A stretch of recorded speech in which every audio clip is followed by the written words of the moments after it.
Bonjour à tous et bienvenue dans la Bulle Express, le seul podcast qui débloque une compétence ou un savoir sur la prise de parole en moins de 10 minutes. Moi c'est Jean-Corentin, coach et formateur en pitch et prise de parole. Depuis 2020, j'ai aidé plus de 1300 personnes à faire de la parole une alliée dans leur croissance personnelle et professionnelle, et je vous partage tout dans ces épisodes. Alors que ce soit pour affiner votre leadership, optimiser votre gestion d'équipe ou maîtriser l'art de la persuasion, la Bulle Express, c'est votre accélérateur de succès. Bonne écoute à tous.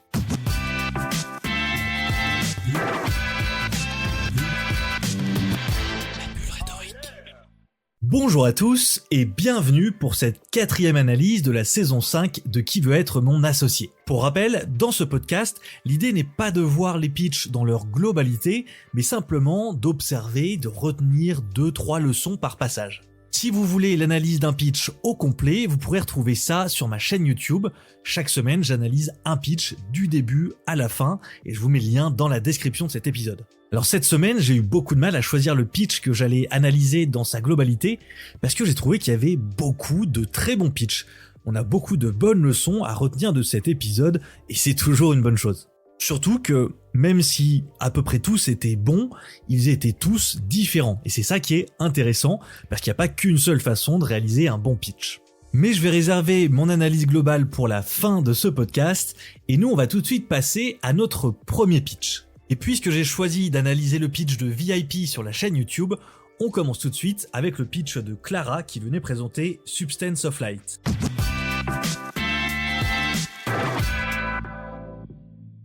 Substance of Light, c'est une crème solaire qui se diffuse par spray et qui est beaucoup plus respectueuse de la peau et surtout qui limite toutes les différentes infections, les différents cancers qui pourraient être transmis, qui pourraient être développés avec les crèmes classiques. Et elle venait demander 100 000 € contre 10% de sa société, soit une valorisation à 1 million d'euros.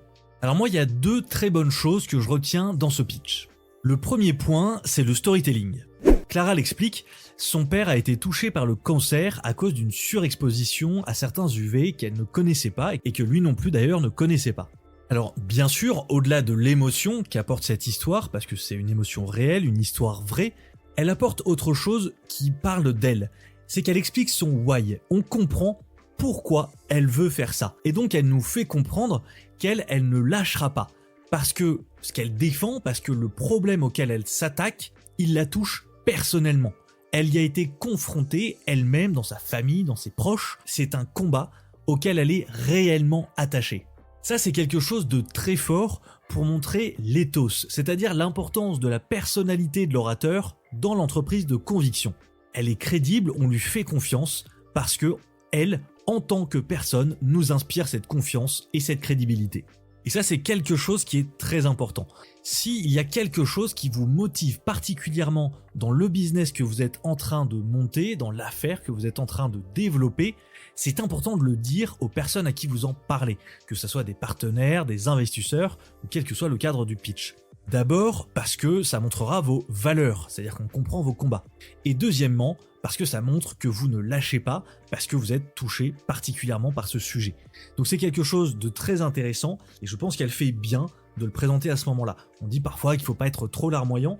Je pense qu'elle n'est pas larmoyante, je pense qu'elle parle de ce qui la touche, de ce qui la motive, et que c'est important, au contraire, de le partager avec les investisseurs. Ensuite, un point qui pourrait peut-être être un peu plus discutable, et là je suis même assez curieux d'avoir vos avis, donc n'hésitez pas à me les partager en commentaire, c'est que je me suis posé la question de savoir si elle n'avait pas un manque de compétences en marketing. C'est en tout cas ce qui semblait apparaître au vu de son développement, elle l'évoquait très peu, ce qui est important pour un produit cosmétique, et d'ailleurs ça a été souligné par Kelly Massol notamment. Et là où je trouve que c'est positif, c'est que bien évidemment, c'est pas positif de pas être costaud en marketing, mais c'est que on ne peut pas être bon partout. Et que elle le reconnaît elle-même, elle dit elle-même que ça n'est pas une marketeuse, qu'elle est beaucoup plus orientée sur la gestion du business, et ça d'ailleurs, elle le montre bien, elle nous montre qu'elle connaît l'écosystème entrepreneurial notamment, mais que le marketing, effectivement, c'est pas forcément ce qu'elle maîtrise de plus, et que c'est aussi ça qu'elle vient chercher en allant demander un investisseur. Moi, cette honnêteté, je trouve qu'elle est intéressante parce que ça lui permet de dire clairement ce qu'elle recherche et surtout d'assumer quelque chose qui doit être amélioré et de montrer qu'elle en a conscience. Parfois, les entrepreneurs ne se rendent pas compte de ce qui manque et quand on leur dit que ça manque, ils vont se vexer par ego ou en pensant qu'ils font tout parfaitement. Là, elle est très humble sur ce sujet et je pense que ça pourrait et ça aurait dû rassurer les investisseurs. Malheureusement, ils n'ont pas été convaincus malgré ça et elle repart sans investissement. Donc selon vous, est-ce que c'est ça qui les a un peu détournés de ce projet ? Et vous, qu'est-ce que vous auriez fait ? Je suis curieux d'avoir vos avis. Et nous, on passe au pitch suivant.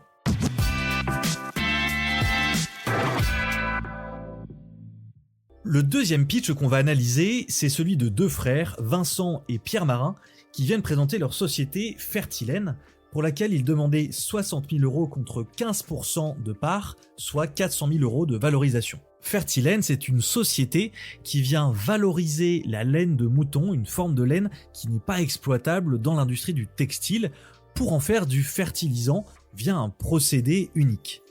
Alors là-dessus, je suis pas vraiment objectif parce que je suis toujours très touché par les sujets de l'agriculture. Les sujets de l'élevage, les sujets agricoles, c'est quelque chose qui me parle beaucoup, donc encore une fois, je vais pas être très objectif. Et donc vous vous en doutez, j'ai beaucoup aimé leur pitch. Au-delà du sujet agricole, je trouve que leur pitch est très bien structuré. Ils posent leur expertise, ensuite ils posent le problème avec des chiffres précis, des chiffres nets, et je pense que c'est toujours bien de poser le problème avec des chiffres, puis ils vont expliquer l'intérêt de leur produit en passant par les bénéfices, c'est-à-dire qu'ils ne donnent pas les détails chimiques, les détails du procédé de fabrication, etc. Ils exposent les bénéfices, et c'est ça qui est le plus intéressant. Ensuite ils expliquent leurs besoins, en l'occurrence qui est d'accélérer le développement, et surtout tout au long de leur pitch, ils s'intéressent quasi exclusivement aux bénéfices. Donc c'est un pitch très classique sur la forme, mais qui est très bien construit. Et honnêtement, ça ne sert parfois à rien d'essayer de faire quelque chose d'original. Mieux vaut placer l'innovation dans votre produit, dans la recherche et développement, que dans votre pitch. Dans le pitch, ce qu'on veut, c'est être clair, compréhensible et efficace. Et puis ce pitch, c'est aussi celui qui m'a le plus touché, au-delà du sujet de l'agriculture en lui-même, par l'annonce qu'on comprend au milieu de leur pitch, qui est que leur père qui a fondé ce projet, qui a fondé ce procédé, les a quittés volontairement il y a à peine 2 ans. Donc là encore, comme je l'ai évoqué avec le pitch de Clara, on est sur un why fort et sur un sujet que je trouve particulièrement sensible, qui est la disparition volontaire des agriculteurs, de beaucoup d'agriculteurs en France. Donc c'est quelque chose qui parle, je pense, aux investisseurs. C'est un sujet qui revient malheureusement très souvent, beaucoup trop souvent. Et donc, ils ne peuvent pas ne pas être sensibles à ce sujet-là. Le but n'est pas de jouer sur la corde sensible des investisseurs dans la façon dont ils le font, parce qu'ils ne font que répondre à une question que leur pose, je ne sais plus lequel des investisseurs, qui leur demande pourquoi le père n'est pas présent avec eux sur le plateau. Et c'est à ce moment-là qu'on comprend. Et je pense que c'est une bonne chose de ne pas l'avoir dit plus tôt, parce que ça aurait pu être mal perçu, alors que là on comprend très bien ce qui s'est passé et on comprend très bien pourquoi ils en parlent à ce moment-là. C'est d'ailleurs ce qui décide Jean-Michel Caram de répondre oui à leur proposition, mais Kelly Massol était elle aussi au virage, elle a fait la même proposition et c'est finalement sa proposition qui a été acceptée par Vincent et Pierre Marin, pour lesquels je suis vraiment ravi. Donc bonne continuation à eux s'ils m'écoutent. Et ça nous amène à notre troisième pitch, celui de Claire pour Bling Book.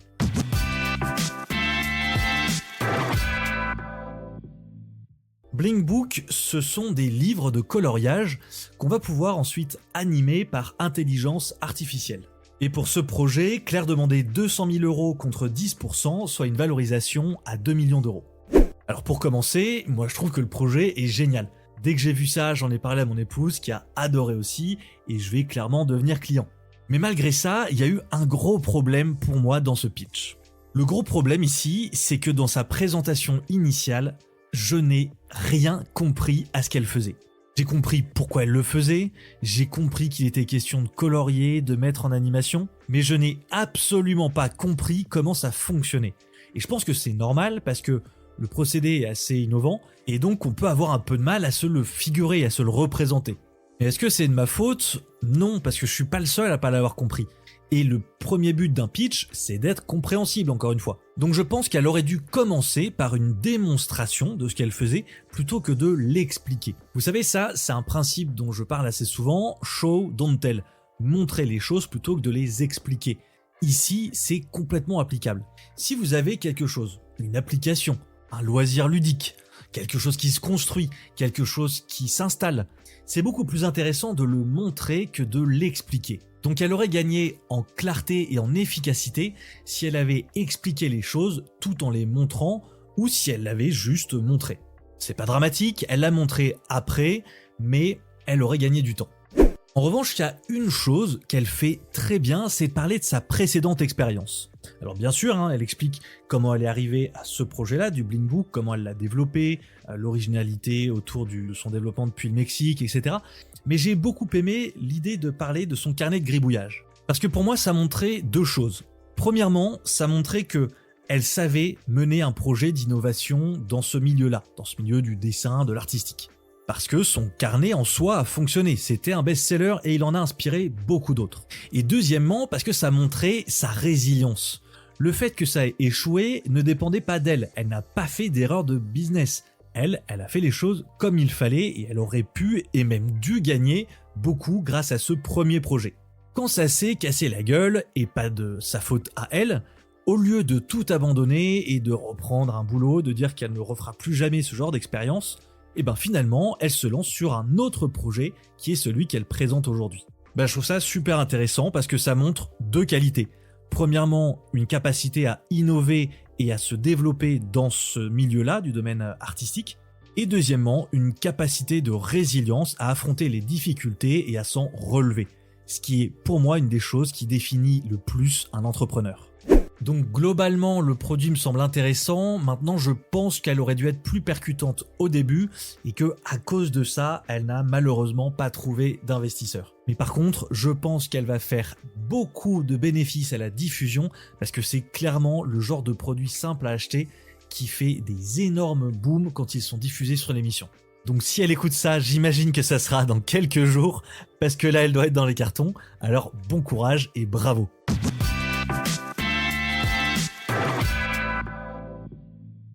Quatrième pitch, le pitch de Pierre et Salomé qui viennent nous présenter le super tout nu, pour lequel ils venaient demander 200 000 € contre 8%, soit 2,5 millions d'euros de valorisation. Je vais passer très rapidement parce que le montage et donc leur passage était très rapide pour eux, très court, ce qui fait qu'il y a peu de choses à commenter. Mais simplement, ce que je veux dire là-dessus, c'est commenter cette idée de la structure du deal. En gros, ils viennent demander des fonds pour une partie de leur business, c'est-à-dire qu'ils ont un business avec plusieurs parties, et là, l'investisseur n'était invité que sur une des parties de leur société, et a priori, celle sur laquelle il y a le plus de risques, et celle sur laquelle il y a le moins de chances de faire de gros bénéfices. Et ça, c'est toujours une question à se poser quand on a ce type de structure d'entreprise. Sur quelle partie est-ce qu'on doit lever les fonds ? Est-ce qu'on doit le faire sur la nouvelle partie, celle sur laquelle on est en train de développer quelque chose de nouveau, ou est-ce qu'on doit partir de l'entreprise globale pour lever des fonds et que elle les répartisse et notamment les renvoie vers la structure innovante. Ici, je pense qu'on a une réponse claire, ça sera très difficile de convaincre des investisseurs de vous rejoindre sur ce type de montage. Parce que oui, ils veulent aller là où ils ont le plus de chances de gagner de l'argent. Et en l'occurrence, c'est sur la partie qui fonctionne déjà.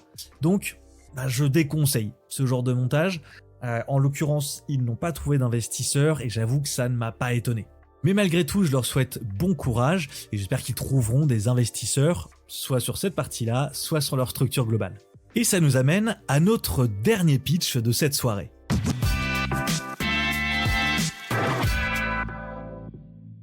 Dans ce pitch, Balthazar et Gaspard venaient nous présenter leur société Club Legacies, pour lequel ils venaient demander 250 000 € contre 10%, soit 2,5 millions d'euros de valorisation. Alors avant de commencer, je suis absolument désolé et si vous écoutez ça les gars, vous avez le droit d'envoyer Teddy Riner me mettre une énorme droite parce que j'imagine qu'on vous le fait tout le temps, mais j'ai pensé à ça quand j'ai entendu vos prénoms. C'est Gaspard et Balthazar, c'est Gaspard et Balthazar. Bon, et puis je vous rassure, c'est un mec qui s'appelle Jean Corentin qui vous mène sur des prénoms, vous pouvez y aller. Bon allez, plus sérieusement, revenons à ce pitch. J'ai trouvé que c'était un super pitch, c'est aussi pour ça d'ailleurs que je me permets de me marrer un peu au début, parce que Le pitch, je l'ai trouvé super sympa, dynamique. On sent que c'est des gars solides qui tiennent bien leur truc, qui ont une belle vision, je pense, et qu'il y a quelque chose de très très costaud dans ce qu'ils sont en train de mener. La première chose que j'aime beaucoup, en fait, c'est dès les premiers mots, leur accroche par des anecdotes qui vont éveiller des émotions. Le doublé de Zizou en 98, le triplé de Mbappé contre l'Argentine, les 4 médailles d'or de Léon Marchand. On a tous connu des émotions uniques en regardant ces grands champions. En évoquant des grands moments sportifs, des grands moments du sport national et international, ils vont réveiller chez leur auditoire les émotions qu'ils ont vécues à ces moments-là, à ces grands moments sportifs. Et c'est ce storytelling qui va permettre ensuite de présenter directement leurs produits et donc de se rattacher à ces émotions-là. C'est une super accroche. D'abord parce qu'elle capte l'attention, ensuite parce qu'elle éveille des émotions, et enfin parce qu'elle amène très logiquement à leur produit. Donc pour moi, l'accroche est parfaite. Si vous pouvez faire ce genre de choses, et vous pouvez le faire avec effectivement des événements sportifs, mais aussi avec des événements du quotidien, effectivement avec la nourriture si c'est votre produit, peu importe. L'essentiel, c'est que les souvenirs que vous évoquez soient des souvenirs suffisamment communs auxquels tout le monde peut se rattacher et surtout qu'ils parlent de votre produit. Donc vraiment excellente accroche, ça n'était que le début parce que je vais pas m'arrêter sur tout le pitch, j'ai vraiment hésité à analyser celui-ci au complet et je le ferai d'ailleurs sûrement à la fin de la saison. Et j'ai trouvé que c'était un très très bon pitch. Autre très bon point dans ce pitch, c'est que plutôt que de ramener des sportifs sur le plateau, ce qui est un peu à la mode, j'ai l'impression qu'il n'y a plus un seul épisode où il n'y a pas une star, une personnalité connue qui vient sur le plateau, là au lieu de faire ça, ils ont préféré faire une vidéo avec les sportifs avec lesquels ils travaillent. Super intéressant pour deux choses. D'abord parce que ça permet de multiplier les sportifs présents, parce que oui, j'imagine que ça aurait été compliqué de trouver une date pour rassembler tout ce beau monde. Et ensuite parce que ça leur permet de limiter l'interaction avec ces sportifs.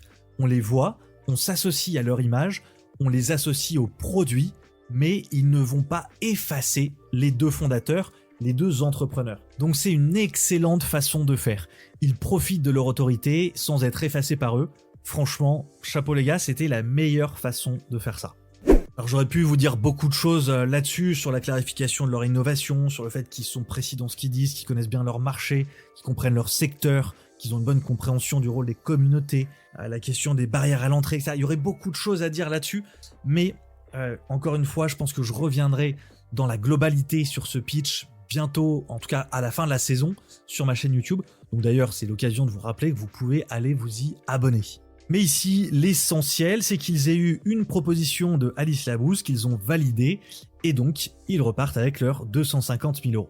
Donc encore bravo à eux, j'ai trouvé que c'était une super conclusion.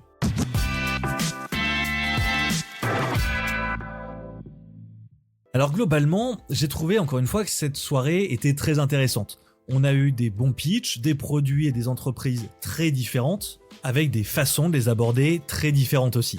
Encore une fois, c'est bien la preuve qu'il n'y a pas qu'une seule façon de réussir un pitch.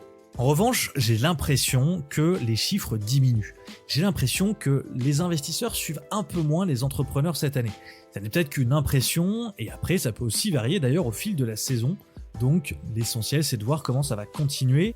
Et si cet épisode vous a plu, si vous aimez ces analyses, je vous invite à faire deux choses qui sont vraiment importantes pour moi. La première, c'est de vous abonner à mon podcast. La deuxième, c'est de mettre la meilleure note possible sur votre plateforme d'écoute. Et la troisième, c'est de partager ça autour de vous. De l'envoyer sur le groupe WhatsApp avec vos potes, sur le groupe WhatsApp familial. Mais plus vous le diffuserez, plus vous serez nombreux à écouter ces analyses et donc ça me motivera à continuer et à donner toujours plus sur ces analyses de qui veut être mon associé, mais aussi sur le podcast en général. Alors je vous laisse prendre 3 minutes pour faire tout ça et nous on se retrouve la semaine prochaine pour une nouvelle analyse. Allez, ciao!